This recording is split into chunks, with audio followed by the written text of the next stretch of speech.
മമ്മൂട്ടിയുടെ സ്വന്തം നിർമ്മാണ കമ്പനിയായ മമ്മൂട്ടി കമ്പനി നിർമ്മിക്കുന്ന ഏറ്റവും പുതിയ ചിത്രമാണ് കളങ്കാവൽ.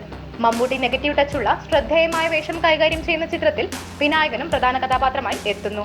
ചിത്രത്തിന്റെ ടൈറ്റിൽ അനൗൺസ് ചെയ്തതോടെ സോഷ്യൽ മീഡിയയിൽ ആകെ ചർച്ചാ വിഷയമായിരിക്കുകയാണ് കളങ്കാവൽ എന്ന വാക്ക്. സത്യത്തിൽ എന്താണ് കളങ്കാവൽ? കേരളത്തിലെ ചില ക്ഷേത്രങ്ങളിൽ, പ്രത്യേകിച്ച് തിരുവനന്തപുരം ജില്ലയിലെ ചില ദേവീ ക്ഷേത്രങ്ങളിൽ ഉത്സവത്തിന്റെ ഭാഗമായി നടക്കുന്ന ഒരു ആചാരമാണ് കളങ്കാവൽ. 3 വർഷത്തിലൊരിക്കൽ കാളിയൂട്ട് മഹോത്സവം നടക്കുന്ന വെള്ളായണി ദേവി ക്ഷേത്രത്തിൽ വലിയ പ്രാധാന്യമാണ് കളങ്കാവലിനുള്ളത്. ദാരികൻ എന്ന അസുരനെ തേടി ദേവി 4 ദിക്കുകളിലേക്കും യാത്ര ചെയ്യുന്ന സമയത്ത് ഭക്തരുടെ വീടുകളിൽ സന്ദർശിച്ച് പ്രത്യേക അർച്ചനകൾ സ്വീകരിക്കുന്നു. അവരുടെ ആവലാതികൾ കേൾക്കുന്നു, അവരോട് ദാരികനെ അന്വേഷിക്കുന്നു, അവർക്ക് അനുഗ്രഹങ്ങൾ നൽകി യാത്രയാകുന്നു.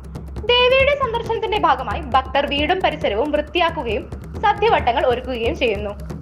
ദിക്കുബലി എന്ന ഈ ചടങ്ങിന് ശേഷം ക്ഷേത്രത്തിൽ ദേവി തിരികെ എത്തുന്നതോടെയാണ് കളങ്കാവൽ ആരംഭിക്കുന്നത്.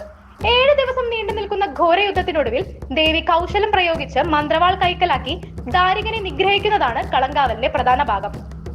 വെള്ളായണി ക്ഷേത്രത്തിന് പുറമെ ആറ്റുകാൽ, പാച്ചല്ലൂർ എന്നീ ക്ഷേത്രങ്ങളിലും കളങ്കാവൽ ആചരിക്കാറുണ്ട്.